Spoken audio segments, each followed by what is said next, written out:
Hello दोस्तों, कैसे आप सभी। आई होप आप लोग बेटर होंगे और फिर से एक नए डे के साथ एक नए टॉपिक एक नए एनर्जी के साथ फिर से पढ़ने को तैयार हैं। आज हम टॉपिक कवर करेंगे तुगलक वंश। तुगलक वंश का पहला वीडियो बन चुका है। पहला वंश में कौन था, मतलब पहला सुल्तान कौन बना तुगलक वंश का। आज में पढ़ेंगे दूसरा वंश के बारे में, मतलब दूसरा जो सुल्तान बना, सॉरी दूसरा वंश नहीं, दूसरा सुल्तान के बारे में पढ़ेंगे। तुगलक वंश का दूसरा सुल्तान कौन बना, चलते हैं बोर्ड पे देखते हैं। सबसे पहले आप लोगों का बहुत बहुत स्वागत है आपका अपना चैनल डिफेंस क्लास पे।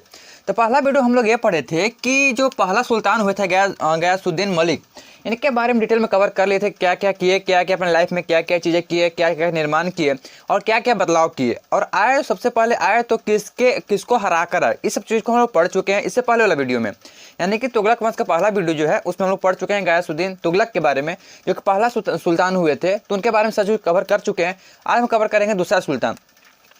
उनका मृत्यु के बाद हम थोड़ा सा पढ़ते हैं कि उनका मृत्यु हुआ कैसे, उसके बाद ही दूसरा सुल्तान आया होगा। उसका मृत्यु होने के बाद गयासुद्दीन तुगलक जो थे, उनके मृत्यु हो जाने के बाद ही दूसरा सुल्तान आया है। तो कौन कैसे हुआ था समझते हैं।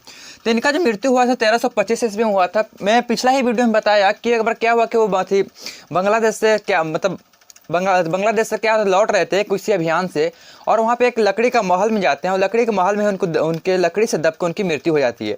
यहाँ तक पढ़ लिए थे। उसके बाद हम लोग आगे कंटिन्यू करेंगे क्या था समझिएगा। तो जैसे मृत्यु उनका 1325 ईस्वी में हो गई थी, उनका एक महल में लकड़ी से दबने के कारण हुआ था। तो जो लकड़ी का महल बनाने का जो काम किए थे वो कौन किए थे, जूना खिलजी या फिर जूना खा, ठीक है। उसी प्रकार से उलुग खा उन्हीं का नाम था। और जो सुल्तान बने वो मोहम्मद बिन तुगलक के नाम से वो सुल्तान बने। दिल्ली के सिंहासन पर वजह से कौन, जूना खा या फिर उलुग खा, जो सेकेंड सुल्तान हुए, दूसरा सुल्तान हुए, वो महमूद बिन तुगलक के नाम से दिल्ली के सिंहासन पर बैठे। दिल्ली सल्तनत, और पता है ना हम लोग क्या पढ़ रहे हैं, दिल्ली सल्तनत के बारे में पढ़ रहे हैं। तो दिल्ली सल्तनत के सिंहासन पर जो तुगलक वंश का सेकंड सुल्तान बने वो कौन बने, मोहम्मद बिन तुगलक। अच्छे सुल्तान बने तब बने कब, ये बने हुए थे 1325 ईस्वी में, जब उनकी मृत्यु हुई थी किसका, गयासुद्दीन तुगलक का। उसी के बाद तुरंत वो सुल्तान बन गए थे। इन्हीं के महल, इन्हीं के द्वारा बनाया हुआ महल था वो लकड़ी का महल, और लकड़ी के महल में वो गए थे और वहाँ पर लकड़ी से दबकर उनकी मृत्यु हो गई थी। तो किसके द्वारा बनाया गया था, इसी मोहम्मद बिन तुगलक के द्वारा बनाया गया था। अच्छा बोला जाता है, ऐसा बोला जाता है कि मध्यकालीन के जितने भी सुल्तान हुए, अभी तक जितने भी सुल्तान हुए, जैसे कुतुब बिन ऐबक हुए, उसके बाद बहुत सारे इल्तुतमिश हुए, आराम शाह हुए, बलवन हुए, जितना भी चीज़ हुए, हम लोग दो गो वंश को पूरा अच्छा से कंप्लीट कर लिए हैं। कौन कौन, खिलजी वंश और गुलाम वंश। हम लोग तुगलक वंश में आए हैं। तो जितने भी खिलजी वंश और गुलाम वंश में जितने भी शासक हुए, और यहाँ तक कि ये गयासुद्दीन मलिक, इन सबसे ज़्यादा जो मध्यकालीन भारत में, इसके बाद भी बहुत सारे सुल्तान आए हैं, लेकिन उन सबसे ज़्यादा शिक्षित और विद्वान जो हो पाए थे वो कौन हुए थे, यही हुए थे मोहम्मद बिन तुगलक। सबसे विद्वान थे, सबसे शिक्षित राजा हुए थे, सबसे शिक्षित सुल्तान थे। ये मध्यकालीन भारत के सभी सुल्तानों से शिक्षित और विद्वान हुए थे। अच्छा, ये जो इन्हें स्वप्नशील, पागल, रिक्तु पासु इस नाम से पुकारा जाता था। कारण क्या है कि एक ऐसे व्यक्ति थे कि किसी भी निर्णय को ये बड़ी जल्दी लेते थे, सनक भरी, मतलब अभी करना है तो करना है, बस उसका रिजल्ट के ये नहीं सोचते थे, लेकिन बोलते थे कि अभी करेंगे तो करेंगे, बात खत्म। अच्छा हाँ, किसी को साजा देना होता था क्रूर तरीका से देते थे, ये नहीं कि थोड़ा बोला पेटी नहीं, अच्छा खासा ही साजा देते थे क्रूर तरीका से।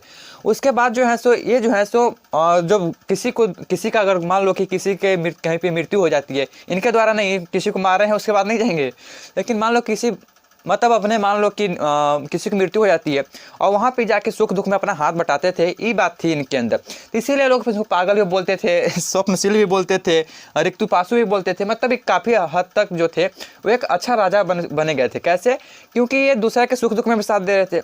और क्या, अगर आप गलती करोगे तो आपको क्रूर तरीके से सजा भी दे रहे थे। और क्या कर रहे थे, ये सनक भरी निर्णय लेते थे कि तुरंत करेंगे तो करेंगे, बात इस प्रकार से निर्णय लेते थे, डिसीजन करते थे। अमीर एक कोही नामक ये नवीन विभाग का स्थापना करवाए हुए थे। किसका, ध्यान रखिएगा, इस नाम को ध्यान रखिएगा, अमीर एक कोही। ये जो नाम के जो विभाग था वो किसके लिए बनाया था, कृषि के विकास के लिए बनाया गया था। ये जो विभाग है कृषि के विकास के लिए विभाग को बनाया गया था। किसके द्वारा बनाया गया था, मोहम्मद बिन तुगलक के द्वारा बनाया गया था।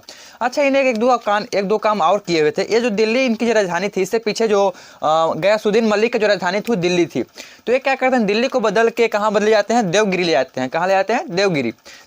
दिल्ली को राजधानी बदल देते हैं और देवगिरी को अपना राजधानी मान लेते हैं। देवगिरी को राजधानी मानते हैं और वहाँ पे अपने से उनका नाम रख देते हैं, उस राजधानी का नाम रख देते हैं दौलताबाद। ठीक है, देवगिरी का नाम बदल क्या रख देते हैं, दौलताबाद। अच्छा, दौलताबाद जो इस सब जो राजधानी का जो बदलने का जो प्रक्रम हो रहा था, जो प्रोसेस था, वो कब हुआ, ये जो हुआ था वो 1326 से 1327 ईस्वी के बीच में हुआ था। ये जब राजधानी बदली, कब बदली, 1326 ईस्वी से लेकर 1327 ईस्वी के बीच में। अपने प्रत्येक मलिक के सामने अब, अच्छा, इनके जो मलिक होते थे, मालिक मैं नहीं बोल रहा, मलिक, और सॉरी थोड़ा सा आपको मैं कैमरा पर नहीं देख पा रहा, इसलिए बहुत बहुत सॉरी। कारण क्या है कि मैं बाद में बता दूंगा, ठीक है, मैं आपको नहीं देख पा रहा इसलिए बहुत बहुत सॉरी। क्या है कि मुझे थोड़ा सा अलग से देखना पड़ रहा है, मैं बताऊंगा, उसका रीज़न ही बता दूंगा, तो थोड़ा सा कंप्रोमाइज़ करना, 1-2 दिन और। अपने प्रत्येक मालिक के समान में जो है, मलिक, मैं मालिक नहीं बोल रहा, मलिक क्या होता है, मलिक के समान में क्या करते थे, 2 पोशाक दिया करते थे, उनको 2 कपड़ा दिया करते थे। कब कब दिया करते थे, एक जो है एक जाड़ा में देते थे, मतलब सर्दी में, और एक दो देते थे गर्मी, समर में, एक विंटर में, एक समर में, ध्यान रखिएगा इस चीज़ को। ये अपने प्रत्येक मलिक को जो है उनके सम्मान में जो है 2 कपड़ा दिया करते थे। उसके बाद क्या करते थे, अच्छा, इनके लिए जो खाने के लिए और पीने की जो चीज़ें आती थी ना, वो डाक से आती थी। डाक समझते हो, पोस्ट, जिसको पोस्ट मतलब पोस्ट मास्टर क्या बोलते हैं, पोस्ट मास्टर, हाँ, उसके द्वारा आती थी। तो डाक प्रबंधों के द्वारा ही इनके ताजे फल और पानी, ये दोनों से डाक प्रबंध के द्वारा आती थी। इनके जो ताजे फल आते थे वो खुरासन से आते थे। कहाँ से आते थे, खुरासन से। और जो पानी आती थी वो गंगा जल आती थी इनके पीने के लिए और खाने के लिए, ठीक है। अच्छा, इनके कांसा और तांबा का 2 सिक्के इन्होंने चलवाए, कांसा का और तांबा का 2 इन्होंने जो है सिक्के चलवाए थे। कांसा का जो सिक्का है, इसका स्टोरी आता कहाँ से, इसका इतिहास कहाँ पे लिखा हुआ है, जी हाँ, चलवाए थे। ये जो है फरिश्ता के कृति में लिखा हुआ है। फरिश्ता के अनुसार जो है से बोला जाता है कि जो कांसा का जो सिक्का था वो चलाए हुए थे कौन, मोहम्मद बिन तुगलक जो है कांसा का सिक्का और तांबा का सिक्का चलाए हुए थे। तांबा का सिक्का के बारे में बताता है बरनी के अनुसार ये पता चलता है, और फरिश्ता के अनुसार कांसा, ठीक है, 2। अच्छा, इनका जो वैल्यू होता था, ये जो कांसा और तांबा का जो सिक्के का जो वैल्यू होता था, वो होता था जिसका मूल्य चांदी के रुपए, टका, जिसको टंका बोलते हैं, उस समय टंका बोलते थे, चांदी का रुपए टंका के बराबर का उनका होता था इसका मूल्य, ठीक है। तो इस प्रकार से था तुगलक वंश का दूसरा सुल्तान की कहानी, मोहम्मद बिन तुगलक। इसके बारे में बहुत सारा वीडियो भी बचा हुआ, मतलब बहुत सारी जानकारी इसके बारे में बचा हुआ है, मोहम्मद बिन तुगलक के बारे में। ये छोटा मोटा स्टोरी आज हम छोटा चीज़ कवर किए, इसके 2 वीडियो और इसके बाद 2 वीडियो और आएंगे, तो उसके में हम लोग थोड़ा सा पढ़ेंगे और चीज़ों को। उसके बाद अभी काफ़ी लंबा चलेगा तुगलक वंश, ऐसे थोड़ी हो जाएगा 2 वीडियो में, तो तुगलक वंश का कंप्लीट वीडियो लेके आएंगे, ठीक है। तो तुगलक वंश का थोड़ा सा हम पढ़ें, और इसके बाद जो अगला वीडियो आएगा वो आप जान ही रहो किन्हीं के बारे में आएगा, ठीक है। तो इनका ब्रीफ मतलब इनके पूरा डिटेल स्टोरी को हम लोग पढ़ेंगे, ठीक है। और थोड़ा सा मैं 2 लाइनें बोलने की कोशिश करता हूँ हर दिन के भांति। क्या था,